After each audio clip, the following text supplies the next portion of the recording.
This 13-inch laptop slash tablet hybrid might put your gaming laptop to shame. It outperforms some 18-inch beasts in raw CPU power and plays modern games at 1440p high settings without breaking a sweat. It's ASUS's new Flow Z13, powered by AMD's Strix Halo, or as they call it, Ryzen AI Max Plus 395. And yes, I still have to check that I've said that right every time I say it. But ridiculous name aside, I've already shown how this chip compares against an RTX 4060 gaming laptop in 25 games. Now it's time to find out everything else the Z13 has to offer in this review. The Z13's all-metal build with glass touchscreen feels solid. There's even some RGB lighting on the back to help boost FPS. There's a sturdy metal kickstand on the back with some heavy-duty hinges so you can adjust the angle of the screen right back to 170 degrees. The only problem I had was when I forgot I wasn't using a normal laptop. I slid it back on my desk, which closed the stand, but that's on me. I recommend not doing that. You can quickly swap between laptop and tablet modes, as the keyboard connects with pins and snaps on easily with magnets. The keyboard feels higher quality than the last Z13 I tested back in 2022, but there's still a bit more flex to it when typing or using the touchpad compared to a normal laptop. But you can make the keyboard lie flat instead, which avoids the flex at the expense of the typing angle not being quite as nice. The keyboard folds up and doubles as a screen protector when traveling. The Z13 is slightly smaller in width and depth compared to last gen, but its thickest point is slightly bigger. Overall, it's an extremely portable device considering the punch it packs. The Z13 is very portable, weighing in at just 3.6 pounds or 1.6 kilos, increasing to almost 4.9 pounds or 2.2 kilos with the 200-watt charger included. Surprisingly, it's not the lightest device I've tested. ASUS's bigger Zephyrus G14 and Tough A14 are slightly lighter, at least when including the Z13's keyboard cover, which I think is fair as it's needed for equivalent functionality. Without the cover, the Z13 would be the lightest though. The Z13 moves down a few positions with the charger included, as other lighter weight laptops typically have smaller wattage power bricks that weigh less. You could of course use a lighter Type-C charger, but I'll show you soon why this may not be ideal. The configuration I've got has that juicy Max Plus 395 processor with Radeon 8060S graphics, 32 gigs of LPDDR5X 8000 memory, and a 13.4-inch 180Hz touchscreen. But you can find higher or lower end options with the link below this video. The chiclet keyboard has one zone of RGB backlighting. All keys and secondary functions get lit up, but it always seemed quite dim, even when changing to the highest of 3 brightness levels with the F9 shortcut. Typing feels alright. A little mushy with a slight keyboard flex, but I had no problems using it. Keyboard lighting effects can be adjusted through the Armoury Crate software, and this also controls the effect of the rear RGB light window. You've got some control for turning the light on or off when the laptop is asleep, on battery, or plugged in. The touchpad is bigger than last gen. It's smooth and has a nice click to it, but it does flex down a bit when pushing towards the top. But again, this can be avoided by having the keyboard lay flat. Now, I need to note that for whatever reason, the touchpad only intermittently works for us. A lot of the time it just didn't work. And I confirmed that it was enabled in the Armoury Crate software, and I even tried to manually reinstall the driver for it, but that didn't help. ASUS offered to take this Z13 back and replace it with a different model in a couple of weeks, but I chose to continue with this review as I doubt that this is going to be a popular issue. But I'm mentioning my experience just in case it does turn out to be a problem that affects other people. As for ports, from the top, the left side has 2 USB 4 Type-C ports, HDMI 2.1, the rectangular port for the charger, and a UHS 2 microSD card slot towards the bottom. The right side has a USB 3.2 Gen 2 Type A port and 3.5mm audio combo jack towards the bottom. The right side also has the power button up the top, but it does not have a fingerprint scanner like the OG Z13. There are also volume adjust buttons and the command center button, which gives you some easier to use shortcuts when operating in tablet mode without the keyboard. Both Type-C ports on the left can be used used to charge the device. ASUS don't specify the charge limit on their website for some reason, but I confirmed that both ports work with 100 watts. Those two Type-C ports also have DisplayPort 2.1 support for connecting monitors, and we confirmed HDMI could run our 4K TV at 12-bit 120Hz. As a smaller device, there's not much in the way of upgrades. We get access to the single 2230 M.2 storage slot underneath this metal hatch and single TR5 screw behind the kickstand. But that's pretty much all you can change. This results in a poor upgradability score. It kinda just is what it is for a smaller 13-inch tablet like this. Upgrading the SSD would be an annoying process too, because changing the only SSD would mean reinstalling Windows. The speeds from the installed 1TB PCIe Gen 4 M.2 drive are great, and that goes for the MicroSD card slot too. Really impressive stuff here. The card sits the full way into the machine, so there's no risk of bumping it, but it's awkward to get in and out, even with fingernails. Wi-Fi speed was decent as it's using the latest Wi-Fi 7, but the MediaTek chip can't quite compete with the Intel and killer options used by other laptops. Still, this is around 2 gigabit, plenty for most of you. Alright, we need to talk about the RAM situation. Unfortunately, memory cannot be upgraded as it's on package with the CPU and GPU, but that's an AMD limitation and not ASUS's fault. Apparently, it just wasn't possible to get this Strix Halo chip working with upgradable memory due to signal integrity issues. But in addition to this 32 gig version I've got here, you can also buy it with 64 gigs or even 128 gigs of memory. So at least there are options, if you're made of money. But what's interesting is you can customize how much memory is dedicated to the GPU's VRAM through the Armoury Crate software. It just needs a reboot to apply. With the 128 gig model we saw at CES, you can assign up to 96 gigs to the graphics. Perfect if you actually want to run local AI workloads. All testing in this review has been done with 8 gigs assigned to the GPU, and the other 24 gigs as system memory. And the reason for that is when I initially set a 16 gig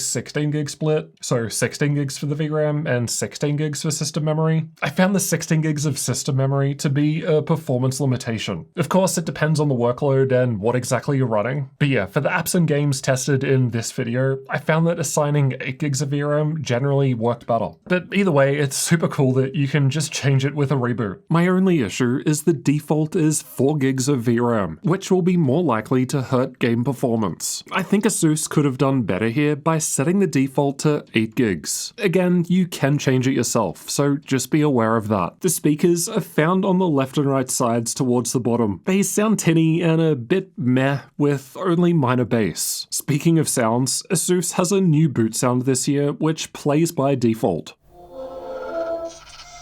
You can disable it in the Armoury Crate software or BIOS though. The Latencymon results were acceptable, and notably better compared to a lot of laptops we've tested over the last year or two. The Z13 is powered by a 4-cell 70Wh battery, which is 25% more capacity compared to last gen. Panel Power Saver is enabled by default, which automatically lowers the screen's refresh rate to 60Hz when you unplug the charger to save power, and it goes back to 180Hz when you plug back in. The screen does not change black when you do this like most other laptops, but it will if you manually change the refresh rate in Windows. You can enable battery care mode through the ASUS software to limit the maximum charge level to 80%, which helps improve the longevity of the battery. Battery life was quite good, almost lasting for 9 hours in the YouTube video playback test, and almost 2 hours with a game running. It's only really beaten by other AMD-based laptops, though the Intel-based Omen 14 with similar sized battery was close in video playback, and actually better while gaming. Let's check out thermals next. The Z13 has 2 fans with a vapor chamber cooler and liquid metal. Air comes in through the vents on the back, which can breathe easier compared to a traditional laptop design that has its air intake vents pressed up against the surface it's on. Air gets exhausted out of the vents on top, so no chance of a hot mouse hand here. ASUS's Armoury Crate software allows us to change between different performance modes. modes, which from lowest to highest are silent, performance, turbo, and manual. Manual mode lets you customize the power limit of the CPU and GPU together, and the two fans. Anytime we've tested manual mode, the power sliders and fans have been maxed out for best results. We want to see what this thing can do. The internal temperatures were cool at idle. The rest of the results are from combined CPU and GPU stress tests, which aim to represent a worst-case full-load scenario. Unfortunately, hardware info didn't separate CPU and GPU temperatures, so we've just got these single values for both. But even worst case, we're only reaching 80 degrees. Not bad considering this is a 13-inch device with solid performance. Clock speeds were broken up between CPU and GPU in software reporting, and we can see that higher performance modes equal higher clocks, because more power is applied with the higher modes. Something I want to note is that although the CPU and GPU power was running sustained at 85 watts in manual mode, when I initially tested the Z13 a couple of weeks ago, I found it sitting on 75 watts. I'm not sure why there was a difference between the test runs, but it might explain some other weirdness that I need to report. After testing 7 of 25 games on this Z13, one of my games just started running at about 20 FPS. Kinda weird, but after a reboot, it was back up to 80 FPS and working perfectly fine. But then this started to happen again in multiple other games. It was super obvious that things weren't working right. Games were just all stuttery and basically unusable. So because I thought it was super obvious when the problem was present, I'm confident that the results I'm showing in this review are from when this was working correctly. But yeah, I have no idea what caused the intermittent problem. We already reboot between testing different games, because sometimes we've found that if we close a game and go on to the next, the previous game might not shut down or stop all its processes, which will negatively affect the performance of the next game. So to avoid that, we just reboot between every single game. But even after a fresh reboot, sometimes I would open a game on this thing, and it was just still 20 FPS again. Sometimes I had to reboot a second, even a third time to get things working properly. I can't reproduce it, and I have no idea what triggers it.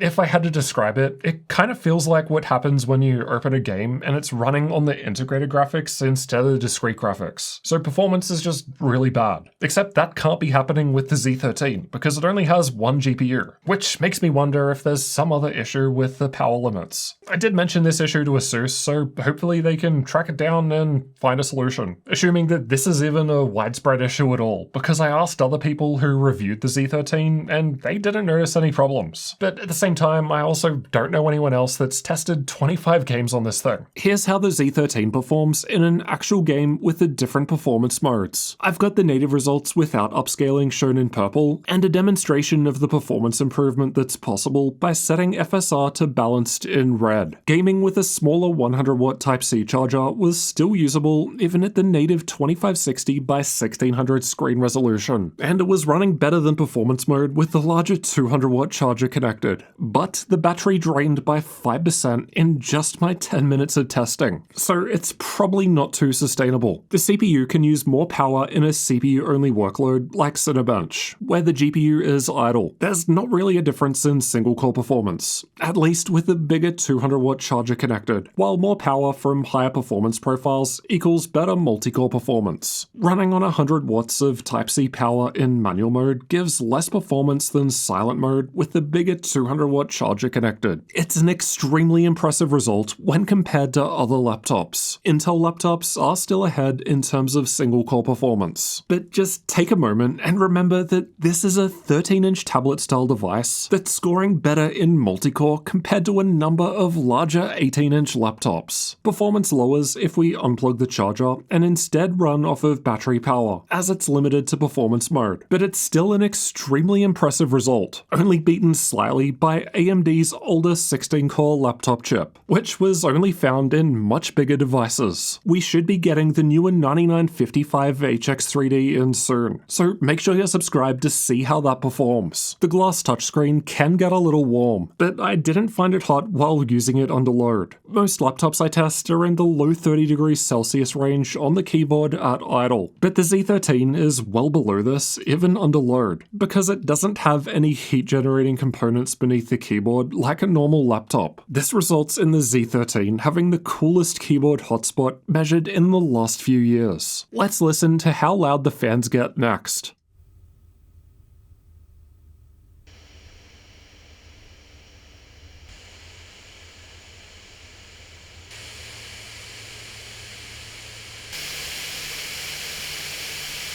The fans were silent when doing nothing at idle. They get louder with the stress test running, with volume increasing in the higher modes as expected. Maxing them out with manual mode is fairly loud compared to turbo mode, but as we saw in the game testing, manual mode doesn't really give us that much of an FPS boost, so you could definitely game with more reasonable sounding fans. Not to mention, you could of course use manual mode with lower fans. I just wanted to see the worst case. Alright, let's get into the glossy touchscreen next. In short, the specs of the panel are the same as the last gen Z13, except it goes up to a higher 180Hz refresh rate now from 165Hz. Color gamut was good, but Delta E out of the box wasn't great for something claiming to be Pantone validated. This was easily fixed with my screen calibration tool. I'll leave a link to it in the description. Brightness is good too, getting to over 500 nits at full brightness, which is about the same when compared with the older Z13. Backlight bleed was only minor. I never noticed the small patches when viewing darker content, but this will vary between panels. It should be no surprise that the glossy screen shows fingerprints if you touch it with dirty hands, but I did find it fairly easy to clean with a microfiber cloth. Panel overdrive is enabled by default in the Armoury Crate software. With this on, the average gray-to-gray response time of the screen was great, at about 3.6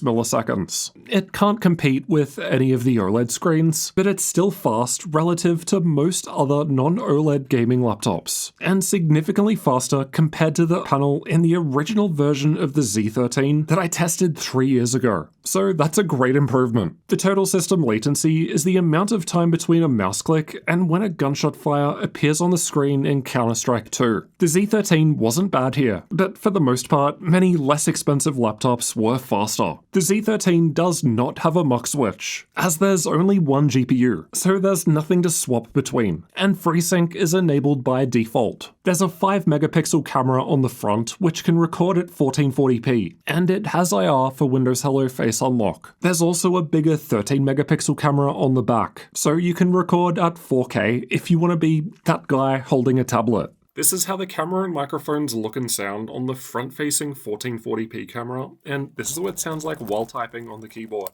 And this is how things look and sound with the higher quality 4K camera on the back.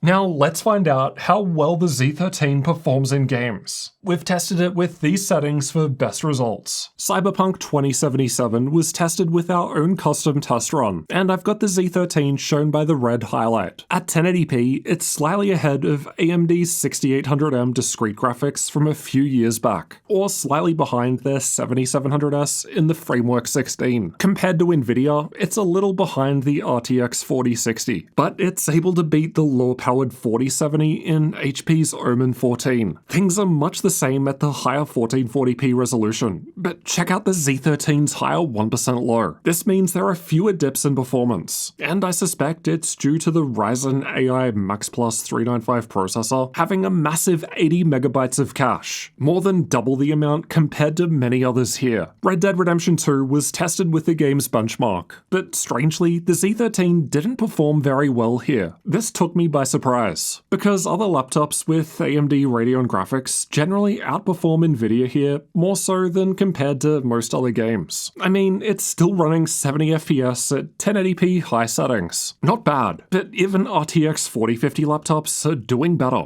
Nothing changes at the higher 1440p resolution. I retested this game 3 times after 3 reboots, but didn't see any difference. And also tried swapping between 8 and 16 gigs of VRAM, but no change. Maybe it just needs a newer driver in order to get back to matching the 6800M, like we saw earlier in Cyberpunk. Control is a GPU-heavy game that tends to favor Nvidia graphics, but the Z13 is still doing very well here, basically matching the 7700S, but not quite competing with full-powered 4060 laptops. It was able to beat lower-powered 4060 and 4070 laptops though. So as usual, it all comes down to how much power a laptop is allowed to use. The Z13 is just under 60 FPS at 1440p, Not bad at all. We've got essentially beefy integrated graphics matching an RTX 3060 or lower powered 4060. So the Z13 is surprisingly capable when it comes to gaming despite its smaller size, which is why I've also compared it against an RTX 4060 laptop in 25 games. So check that out if you want to see more. Here are the 3D Mark results. As for content creation, the Z13 was one of the best results in Adobe Photoshop, only beaten by XMG's larger Neo 16. It's similar to RTX 4060 and 4070 laptops in DaVinci Resolve, despite coming in behind those in gaming. Unfortunately, we couldn't get our Adobe Premiere or Blender tests working on this new hardware. The BIOS looks nice, but there isn't much customization available through here compared to other brands like Lenovo or MSI. Linux support was tested with an Ubuntu 24.10 live CD. By default, the keyboard, touchpad, touchscreen, Wi-Fi,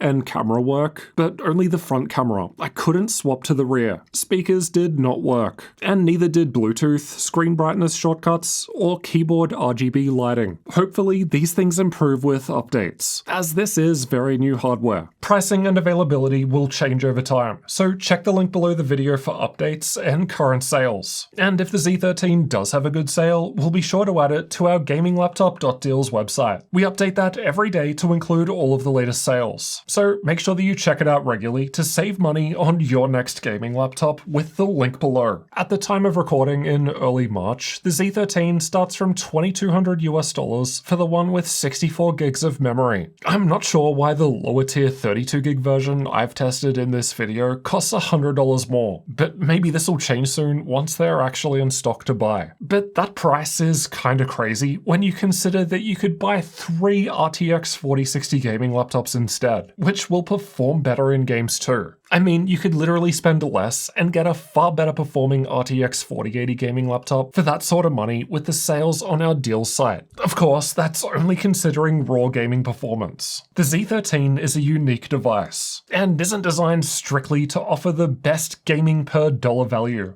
Am I personally interested in owning a Z13? No, not really, but I'm not after a thin and light tablet device. I'd happily sacrifice a little of this portability to get a bigger screen, but that's me. Now, if I was someone who was after a tablet that could do it all, well, the Z13 is by far the most powerful option that you can get in this form factor at the moment. But as we've seen, it's definitely not cheap. So I would also have to be someone willing to go all out in terms of cost in order to get this level of performance in this smaller footprint. So if I was someone in those shoes, the Z13 would be at the top of my list. I can't deny that what this thing is offering is super impressive. Hopefully we see it in more laptops for a more reasonable price. The Z13 was always super expensive, even before Strix's point. That's just what happens when you cram a bunch of powerful tech in a small space. So I do wonder if better value is possible with Strix's point. You can see how this Z13 compares against a laptop with RTX 4060 graphics in 25 games at 1080p and 1440p in this video next. So I'll see you over in that one.